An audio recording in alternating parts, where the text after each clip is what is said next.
తాకట్టులో ఉన్న బంగారాన్ని విడిపించి ఆ రోజు ఆన్లైన్ రేట్కు మేము కొనుగోలు చేస్తాం. అక్షయ గోల్డ్ హబ్. ఇప్పుడు మనతో పాటు ఉన్నారు పీడియాట్రిషియన్ డాక్టర్ జ్యోతిర్మయి గారు. ఆవిడతో మాట్లాడదాం.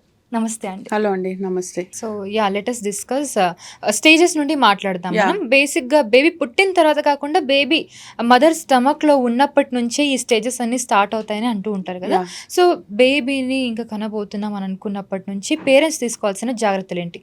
అంటే బేబీ ఇప్పుడు ప్రెగ్నెంట్ అయ్యారు, అప్పటి నుంచి వాళ్ళు ఎలాంటి జాగ్రత్తలు తీసుకోవాలి? సో డెఫినెట్గా నేను చెప్పేది ఏంటంటే maximum impact happens in the womb.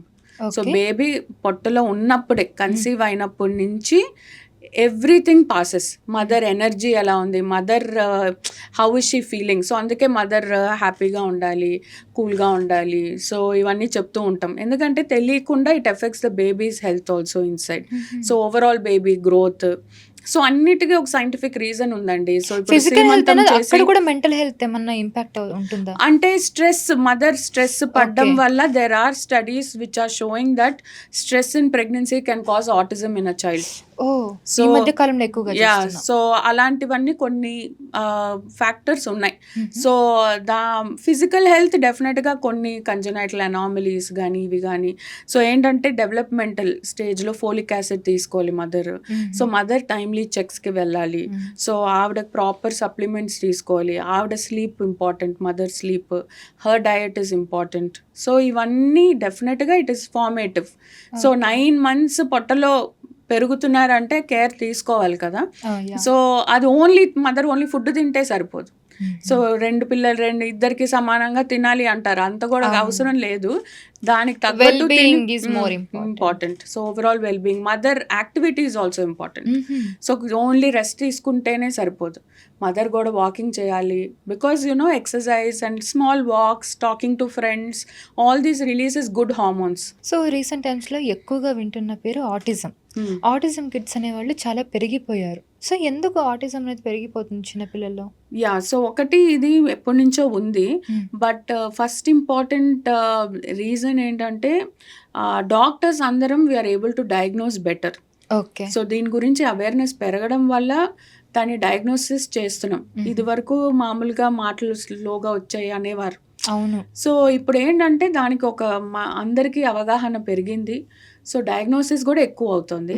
రెండోది దేని వల్ల వస్తుంది అని ఇప్పటికీ ఆన్సర్ లేదు ఆటిజం గురించి. దాని గురించి రీసెర్చ్ జరుగుతూనే ఉంది. But they are all suggesting few reasons. It could be either నేను చెప్పినట్టు స్ట్రెస్ ఇన్ ప్రెగ్నెన్సీ, ఎల్డర్లీ ప్రెగ్నెన్సీలో ఏదైనా కాంప్లికేషన్స్ ఉన్నా, దెన్ దాని తర్వాత ఎన్వైరన్మెంటల్. సో ఇప్పుడున్న పొల్యూషన్ కానీ, ఇప్పుడు తింటున్న ఫుడ్లో కానీ టాక్సిన్స్ కానీ, సో ఇవన్నీ they play a major role in autism. Okay. So ముఖ్యంగా ఆటిజం ఏ ఏజ్ లో? జెనెటిక్ కూడా ఉంటుందా? కొంతమందికి జెనెటిక్ కాజెస్ ఉంటాయి. అంటే ఏ ఏజ్ లో గుర్తించవచ్చు మనం? సో యూజువలీ 15 to 18 months టైంలో మనకి బాగా తెలుస్తుంది అనమాట. ఎందుకంటే అప్పటిదాకా బేబీ ఏంటంటే బాగా రెస్పాండ్ అయిన బేబీ ఆ టైంలో యూజువలీ కొన్ని మైల్ స్టోన్స్ రిగ్రెస్ అయిపోతాయి. అంటే బాయ్ చెప్తే చెప్పకపోవడం, ఐ కాంటాక్ట్ ఇవ్వకపోవడం, పేరుకి పలక్కపోవడం. So usually 15 to 18 months is the best time to identify any red flags. So అందుకే క్లినిక్ ఆ టైంలో వ్యాక్సినేషన్ ఉంటుంది. సో అందుకే ఇప్పుడు కంపల్సరీగా గైడ్ లైన్స్ ప్రకారం ఆ వ్యాక్సిన్కి వచ్చినప్పుడు ఈ ఆటిజం స్క్రీనింగ్ అనేది చేయాలి.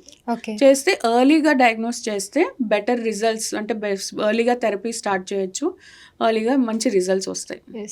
అండ్ నేను ఇంకొక విషయం కూడా విన్నాను, ఆటిజం పిల్లల్లో బ్రెయిన్ కూడా షార్ప్గా ఉంటుంది, అంటే వాళ్ళు బాగా ఏదో ఒక స్కిల్డ్ అయి ఉంటారు అని వినడం జరిగింది. అది నిజమేనా? సో కొంతమంది ఏంటంటే హై ఫంక్షనింగ్ ఆటిస్టిక్ అంటాం.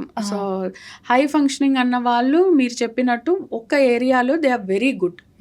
So that could be mathematics, that could be some other thing, art or painting. So ఇలాంటివన్నీ ఉంటాయి. సో ఒక స్పెక్ట్రమ్ అది ఆటిజం అనేది. Not all autistics are high functional. So different types ఉంటాయి దీంట్లో కూడా ఉంటాయండి. సో మైల్డ్గా ఉండొచ్చు కొంతమందికి, కొంతమంది సివియర్ ఆటిజంలో రావచ్చు, కొంతమంది హై ఫంక్షనింగ్ ఉండొచ్చు, అలానే కొంతమంది లో ఫంక్షనింగ్ కూడా ఉంటారు. సో అంటే అందరూ హై ఫంక్షనింగే ఉండాలని కూడా లేదు.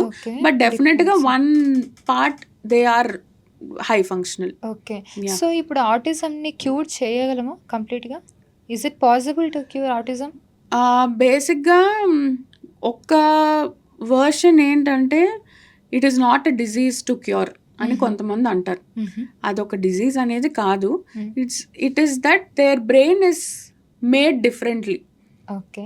సో దాన్ని క్యూర్ చేయగలం అన్న దాన్ని ఏదైనా డిజీజ్ ఉంటేనే మనం క్యూర్ చేయగలం అని చెప్తాం. సో ఈ పిల్లలు ఏంటంటే వాళ్ళ బ్రెయినే కొంచెం డిఫరెంట్, న్యూరో డైవర్జెంట్ అంటాం. They are not neurotypical brains. Okay. So దానికి ఆన్సర్ క్యూర్ ఇది కాకుండా వాళ్ళని మనం అర్థం చేసుకోవాలి అండ్ వాళ్ళని డే టు డే యాక్టివిటీస్లో ఇండిపెండెంట్గా చేయాలి. యెస్. సో అది డెఫినెట్గా చేయగలం ఓకే. With therapies. సో ముఖ్యంగా పేరెంట్స్ కూడా చాలా ఇంపార్టెంట్ పార్ట్ ప్లే చేస్తూ ఉంటారు కదా ఆటిజం కిడ్స్‌లో.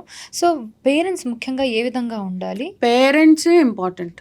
ఓకే. సో ఎంతమంది థెరపీకి తీసుకెళ్ళినా 1 hour 2 hours but full day throughout the life parents are going to stay. And వాళ్ళకి తెలిసినంత కూడా చాలా మంది థెరపిస్ట్లకి తెలియదు. ఎందుకంటే they see the child day in and day out. అవును. సో అండ్ పేరెంట్స్ ఫస్ట్ ఏం చెప్తానంటే ఇదేదో పెద్ద డిజార్డర్, ఒక మీ చైల్డ్కి ఏదో వచ్చేసింది అని అసలు అనుకోకూడదు. ఓకే. సో వాళ్ళు ఏంటంటే they are unable to communicate and socially interact, but మిగతావన్నీ వాళ్ళకి నార్మల్గానే ఉంటాయి. సో వాళ్ళకి నార్మల్ టిపికల్ చైల్డ్ ఎలా డెవలప్ అవుతున్నారో but they are able to process everything. Okay. వాళ్ళు చూస్తున్నారు, రియాక్ట్ అవ్వలేరు. రియాక్ట్ అవ్వడం అంటే they are not reciprocating, but వాళ్ళు అర్థం అవుతుంది వాళ్ళకి. సో ఫస్ట్ పేరెంట్స్ ఇది చెప్పిన వెంటనే నేను నా క్లినిక్లో నిరాశపడిపోతారు, ఎందుకు ఇలాగా. డెఫినెట్గా ఐ కెన్ అండర్స్టాండ్, బట్ ఏంటంటే అదొక డెఫినెట్గా టాస్క్ కూడా. ఆ పిల్లల్ని చూసుకోవడము అన్నిటికీ ఇప్పుడు నార్మల్ చైల్డ్ లాగా స్కూల్కి వెళ్ళిపోరు. సో వాళ్ళ మీద ఎఫర్ట్ పెట్టాల్సి వస్తుంది. బట్ డెఫినెట్గా ఇట్ ఈస్ నాట్ సంథింగ్ ఏదో మెంటల్ రిటార్డేషన్ అలాగేం ఉండరు. బట్ వాళ్ళని హెల్ప్ చేసి వాళ్ళకి రైట్ థెరపీస్ ఇచ్చి సరిగ్గా అర్థం చేసుకుంటే they will also flourish. So దీని గురించి పేరెంట్స్ కూడా చాలా స్ట్రెస్ తీసుకుంటూ ఉంటారు కదా, సో మీ దగ్గరికి వచ్చి చెప్తూ ఉంటారా?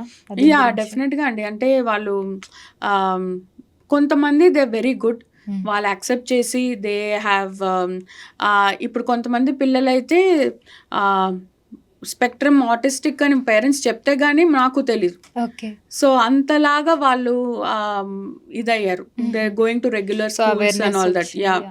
సో కొంతమంది ఇంకా ఇప్పుడే తెలిసిన వాళ్ళు అండ్ సివియారిటీ కూడా చెప్పాను కదా, కొంతమందికి సివియర్గా ఉంటుంది, కొంతమంది మైల్డ్గా ఉండొచ్చు. సో బాధపడతారు, బట్ నేను అదే చెప్తాను, వాళ్ళు చేసేది మీరు బాగానే చేస్తున్నారు, ఇంకా నిరాశ పడకుండా ప్రయత్నిస్తూ ఉండండి అన్నట్టు. సో మనం ఇందాక మాట్లాడుకున్నట్టుగా not only physical health, mental wellbeing, emotional health కూడా చాలా ఇంపార్టెంట్. అండ్ ఈ ఎమోషనల్ ఫీలింగ్స్ అనేవి లేదంటే మెంటల్ హెల్త్ అనేది ఎప్పటి నుంచి గమనిస్తూ ఉండాలి పేరెంట్స్ అనేది? As early as parents mother ఆఫీస్కి తిరిగి వెళ్తున్నప్పటి నుంచి కూడా. సో ఎందుకంటే ప్రిపేర్ చేయాలి చైల్డ్ని. వెంటనే మాయమైపోయి పొద్దున్న తెలియకుండా బేబీ ఎక్కడో ఉంటే సడన్గా వెళ్ళిపోయి మళ్ళీ ఎప్పుడో సాయంత్రం ప్రత్యక్షం అయ్యి అలా కాదు. ఆ యాంగ్జైటీ అనేది చిన్న పిల్లల నుంచే డెవలప్ అవుతుంది. ఓకే. సో అందుకే సెపరేషన్ యాంగ్జైటీ అంటాం. అంటే ఇప్పుడు పేరెంట్స్ బయటికి వెళ్తున్నారు, వర్క్కి వెళ్తున్నారు, after maternity leave or paternity leave, ఇప్పుడు ఫాదర్స్ కూడా they are equally involved. So బేబీని ప్రిపేర్ చేయాలి, ఇలా నేను వెళ్తున్నా, నేను ఈ టైంకి తిరిగి వస్తాను అంటే వాళ్ళకి అన్నీ అర్థమవుతున్నట్టే మనం మాట్లాడాలి. సో అప్పటి నుంచే మెంటల్ హెల్త్ అనేది స్టార్ట్ అవుతుంది. సో వాళ్ళకి ఏంటంటే కొంతమంది హైలీ సెన్సిటివ్ ఉంటారు పిల్లలు. సో అలాంటి వాళ్ళకి ఇలాంటి ప్రిపరేషను, సో ఇలాంటివి ఇంపార్టెంట్. దాని తర్వాత every stage, so maximum now it is somewhere around ఈ preteens 8 years to 10 teenage కన్నా ముందు years adolescence is very very very important. ఎందుకంటే ఇప్పుడు వాళ్ళు ప్యూబర్టీ వస్తుంది ఆ టైంలో. So they are conscious about their looks. So they are conscious about their skin tone, skin color. So they are continuously comparing themselves with others. So our time lo it is very crucial for parents వాళ్ళని కూర్చోపెట్టుకొని వాళ్ళతో మాట్లాడడం. So ఇవన్నీ important అనమాట. అందుకే night పడుకునే ముందు పిల్లలు బాగా ఓపెన్ అప్ అవుతారు. త్రూ అవుట్ ద డే వాళ్ళు అంతా డిస్ట్రాక్ట్ అయిపోయి వేరే వాళ్ళ ఆటల్లో కానీ చదువుల్లో కానీ ఉంటారు. సో నైట్ ఒక 5-10 minutes చైల్డ్తో మాట్లాడితే so that will give them that relief. So అలా మనకి ఏమైనా స్కూల్లో ఏదైనా అవ్వచ్చు, తెలియకుండా వేరే చైల్డ్ ఏదో అనొచ్చు. సో అది మనసులో పెట్టుకోకుండా సో మనం మాట్లాడుతూ ఉంటే సో మెంటల్ హెల్త్ అనేది every phase is important. Okay. So కొంతమంది అంటూ ఉంటారు, అంటే జెనెటికల్గా వాళ్ళ బిహేవియర్స్ అనేది 10% ఉంటుంది, వాళ్ళు ఏదైతే చూస్తున్నారో అదే ఎక్కువగా వాళ్ళు అబ్జర్వ్ చేసుకొని అదే దాన్ని రెసిప్రికేట్ చేస్తూ ఉంటారని. నిజమే అంటారా? అంతే. అందుకే చెప్తాం కదా, మనం ఏదైనా చెప్పడం కన్నా వి షుడ్ మనమే ఒక చూపించాలి, మనం యాక్షన్స్లో చూపించాలి. ఎందుకంటే వాళ్ళు మనం చెప్పడం కన్నా మనం చేస్తూ ఉంటే మనం చూసి నేర్చుకుంటారు పిల్లలు అనేది. So definitely they are seeing the world. So వాళ్ళు తీసుకుంటున్నారు ఇన్పుట్. సో అవన్నీ కూడా డెఫినెట్గా మ్యాటర్ అవుతుంది. అంటే ఇంతకు ముందు మన పేరెంట్స్ చెప్పినట్టు మనం వెళ్ళేవాళ్ళం, ఇప్పుడు 2 years 3 years కిడ్ చెప్పినట్టు వాళ్ళ పేరెంట్స్ వింటూ ఉన్నారు. అంటే ఫోన్లు పగలగొట్టేస్తూ ఉన్నారు చిన్నపిల్లలు. అంటే 4 years 5 years కిడ్స్ కూడా TV పగలగొట్టేయడం.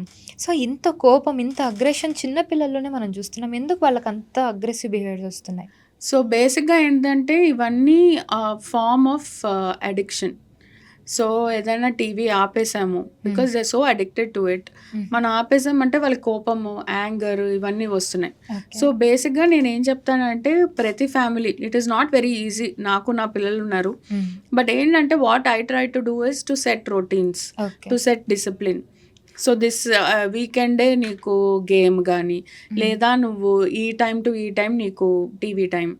So less than 2 years కిడ్స్కి అయితే నో స్క్రీన్ రికమెండ్ చేస్తారు. ఓన్లీ సూపర్వైజ్డ్ వీడియో కాల్స్ ఏదన్నా అలాంటివి అలౌడ్. దాని తర్వాత నుంచి 1 hour, అది కూడా మీల్ టైమ్ అండ్ బెడ్ టైంకి ముందు నాట్ అలౌడ్. షెడ్యూల్స్. సో అలా పెట్టుకొని మనం ప్రాపర్ టైమింగ్స్ ఆ పిల్లలు అర్థం చేసుకుంటారు. 1-2 days గోల చేస్తారు, కావాలంటారు, నేను ఇప్పుడే చూస్తా అంటున్నారు. ఆ టైంలో మనం ఏదో ఒకటి సరేలా చూసుకో అని చెప్పేకుండా మనము మన స్టాండ్ తీసుకొని ఎంత కష్టమైనా ఆ రొటీన్ అనేది సెట్ చేసుకుంటే ఈ అగ్రెషన్స్ ఇవన్నీ తగ్గుతాయి. అండ్ ఇంకొకటి నా ఎక్స్పీరియన్స్, నేను చూశాను కదా పిల్లల్ని, ఇలాంటి అగ్రెషన్స్ ఎక్కువ ఎప్పుడు వస్తాయి అంటే if the parents are not spending enough time. So వాళ్ళు ఏంటంటే ఆ టైంలో అదే పేరెంట్ ఉండి, అంటే నేను స్టడీస్ ప్రకారం ఒక 20 minutes uninterrupted time 1-on-1 with a child ఒక పేరెంట్ చేస్తే చాలు.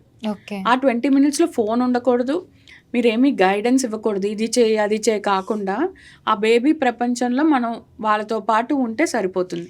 ఓకే. సో ఇలాంటి అగ్రెషన్స్ ఇవన్నీ కూడా because of addictions. So parents కొంతమంది కొడుతూ ఉంటారు పిల్లలకి, అది ట్రామాటిక్గా మారిపోతుందా? డెఫినెట్గా ఉంటుంది. హిట్టింగ్ అనేది is not advisable. Okay. So maximum ఏ మాట మాట్లాడకుండానే మనం కంట్రోల్ చేయొచ్చు. సో వాయిస్ కూడా రేస్ చేయక్కర్లేదు అప్పుడప్పుడు.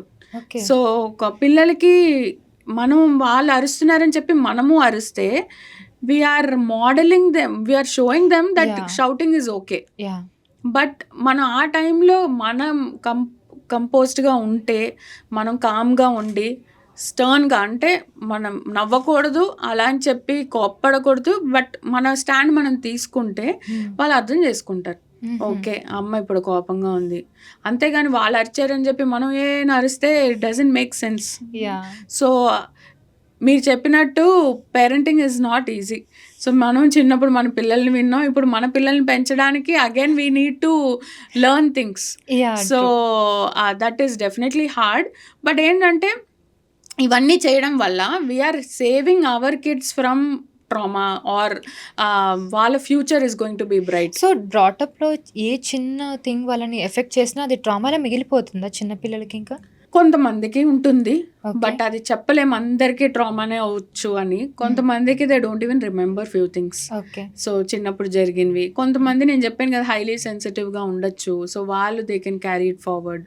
సో బట్ ఏంటంటే ఈ మధ్యన ఈ మెంటల్ హెల్త్ అవేర్నెస్ పెరిగి, సో దేర్ ఇస్ డెఫినెట్లీ ఏదో రిలేషన్ ఉంది, చైల్డ్హుడ్లో జరిగి ఉంటుంది, దానివల్ల ఇలా అయ్యారు అని చెప్పి అంటున్నారు. But not everybody will have it. Okay. So అంటే ఈ మధ్య కాలంలో చూస్తున్నాం అంటే అబ్యూస్ చేయడం చిన్న పిల్లల్ని కూడా మనం చూస్తున్నాం. అలాంటి కేసెస్ ఏమైనా వచ్చాయా మీ దగ్గరికి? Fortunately so far no, but డెఫినెట్గా క్లినిక్ అయితే నేను ఇప్పటిదాకా ఐ డెంట్ సీ, బట్ తరతరాలుగా ఉంది. అండ్ కొన్నిసార్లు ఏంటంటే పిల్లలు చెప్పరు, సో అది కూడా షేర్ చేసుకోరు కొంతమంది.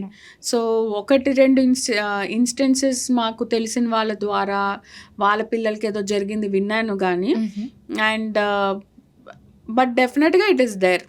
So what we should teach our children is, we should, ఇప్పుడు అందరు చాలామంది గుడ్ టచ్ అని బ్యాడ్ టచ్ అని ఇవన్నీ నేర్పిస్తున్నారు. స్కూల్స్ ఆర్ ఆల్సో ప్రోయాక్టివ్గా నేర్పిస్తున్నారు పిల్లలకి. సో ఇప్పుడు most of the kids are aware, and so వాళ్ళకి ఎడ్యుకేట్ చేయడం, పిల్లల్నే మనం ఎడ్యుకేట్ చేయడం, ఏదున్నా they can come and tell us అన్న భరోసా మనం పిల్లలకి ఇవ్వాలి. So at least one parent, be it mother or father, whoever they're comfortable with. So అందుకే every day to talk to them at bed time, to వాళ్ళ routine ఎలా ఉండింది, ఈరోజు ఎలా ఉండింది. స్కూల్ నుంచి వచ్చిన వెంటనే అడిగితే వాళ్ళు ఏం చెప్పరు, వాళ్ళు అప్పటికే స్కూల్లో కూర్చొని సో వచ్చాక కొంతసేపు వదిలేసి వాళ్ళని మనం మాట్లాడితే వాళ్ళు ఓపెన్ అప్ అవుతారు.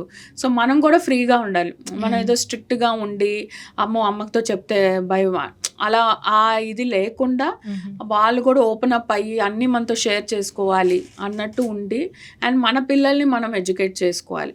సో ఇప్పుడు every family if they think like that, so వాళ్ళ పిల్లల్ని వాళ్ళు ఎడ్యుకేట్ చేసి మంచి సిటిజన్స్గా మనం చేసుకోవాలని అనుకున్నప్పుడు డెఫినెట్గా ఇవన్నీ తక్కువ అవుతాయి. But still there are people, మనం చూస్తూనే ఉన్నాం న్యూస్లో, మన జాగ్రత్తలో మనము ఉండాలి, మన పిల్లలకి మనం నేర్పించుకోవాలి.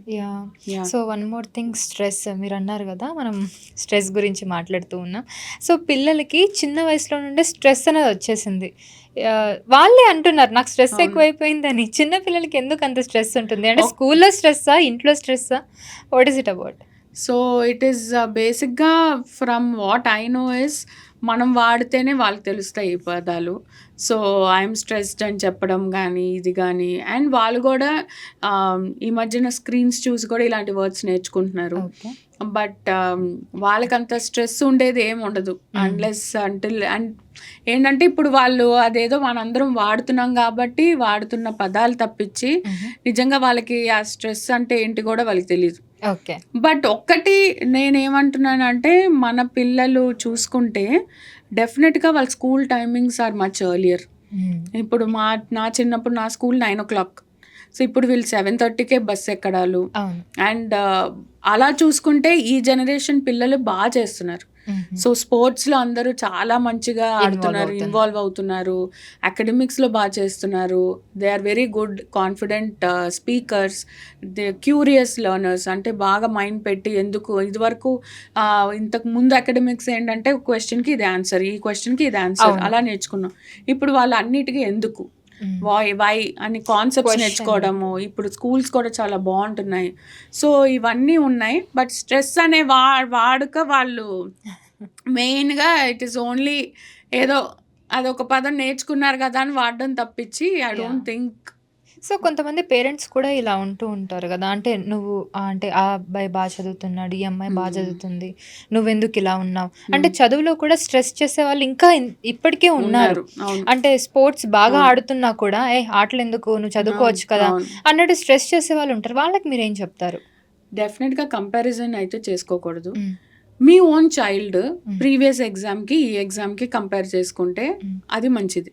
అంతేగాని మీ చైల్డ్నే వేరే చైల్డ్తో కంపేర్ చేయడం, ఆర్ ఫర్ దట్ మ్యాటర్ సిబ్లింగ్తో కంపేర్ చేయడం, సిబ్లింగ్ రైవల్రీ అని ఉంటుంది. సో అది దానికి మూల కారణం పేరెంట్సే. చూడు తమ్ముని చూసి నేర్చుకో, లేదా అక్కని చూసి నేర్చుకో అంటూ ఉంటాం. ఏదో కావాలనే చెప్పం మనము, బట్ పేరెంట్స్ అలా అనడం వల్ల వాళ్ళకి తెలియకుండా సిబ్లింగ్ రైవల్రీ అనేది డెవలప్ అవుతుంది చిన్నప్పటి నుంచి. సో అసలు ఈచ్ వన్ ఇస్ యూనిక్. అది పేరెంట్స్ వీ షుడ్ నో. అంటే మనం టక్కుమని ఆ మినిట్లో చెప్పేయచ్చేమో కానీ we should not compare with other children. And academics కన్నా అకాడమిక్స్‌తో పాటు మిగతా యాస్పెక్ట్స్ ఆఫ్ లైఫ్, మిగతా ఆస్పెక్ట్స్ సోషల్ ఇంటరాక్షన్స్ ఎలా ఉన్నాయి, మీరు చెప్పినట్టు మెంటల్ హెల్త్ ఎలా ఉంది, తర్వాత స్పోర్ట్స్, ఫిజికల్ యాక్టివిటీ ఎలా ఉంది, సో దాంతో పాటు అకాడమిక్స్. సో ఇవన్నీ ఉంటేనే it is a holistic development. Okay. So only చదువు చదువు చదువు అని చదివేసి వాళ్ళు బయట ప్రపంచంలో బ్రతకడం రాకపోతే it's difficult, right? So true. Yeah. So మొత్తానికి ఇప్పుడు పేరెంట్స్ అవ్వాలనుకుంటున్న వాళ్ళకి, పేరెంట్స్‌గా ఉన్న వాళ్ళకి, పిల్లలతో బాధపడుతూ అంటే కొంతమంది బిహేవియర్స్‌తో బాధపడుతూ ఉంటారు పేరెంట్స్ కూడా.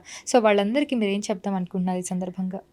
పేరెంటింగ్ ఇస్ చాలా చాలా ఒక బ్యూటిఫుల్ ఫేస్. హ్మ్. అండ్ దాంతోపాటు దాని అప్స్, దాని డౌన్స్ వస్తూ ఉంటాయి. So and every child is different, every child is unique. So వాళ్ళని పెంచడంలో మనం కూడా చాలా నేర్చుకుంటున్నాం. హ్మ్. సో పేరెంట్స్ అయ్యాక పేషెన్స్ వస్తుంది. సో పేరెంటింగ్ని ఎంజాయ్ చేయండి, స్ట్రెస్ పడకండి. సో అది అండ్ పేరెంట్స్ అవ్వాలనుకున్న వాళ్ళకి కూడా it's a beautiful face. So enjoy parenting. Yeah, పిల్లలు కొన్ని సంవత్సరాలే పిల్లలుగా ఉంటారు, తర్వాత వాళ్ళు మళ్ళీ వాళ్ళ లైఫ్తో వెళ్ళిపోతారు. ఈ ఫేజ్లో మనం వాళ్ళతో ఎంజాయ్ చేసుకుంటే it is very good. Yeah, thank you so much for the information Thank ma'am. you చాలా అండి. వ్యాలిడ్ ఇన్ఫర్మేషన్ ఇచ్చారు. Thank you so so much. It will be very useful. Thank you so much. Thank you అండి. So చూసారు కదండి, ఇది మన interview. So పిల్లలకి కావాల్సిన అన్ని క్వశ్చన్స్, అంటే ఇప్పుడు మనకి పిల్లలకి సంబంధించిన రకరకాల క్వశ్చన్స్ ఉంటాయి మన మైండ్లో, వాటన్నిటికీ సంబంధించిన అన్ని రకాల ఇన్ఫర్మేషన్ ఈ పర్టికులర్ ఇంటర్వ్యూలో ఉంది. పూర్తిగా చూడండి. Thank you so much for watching and keep watching it's UTV health. Thank you.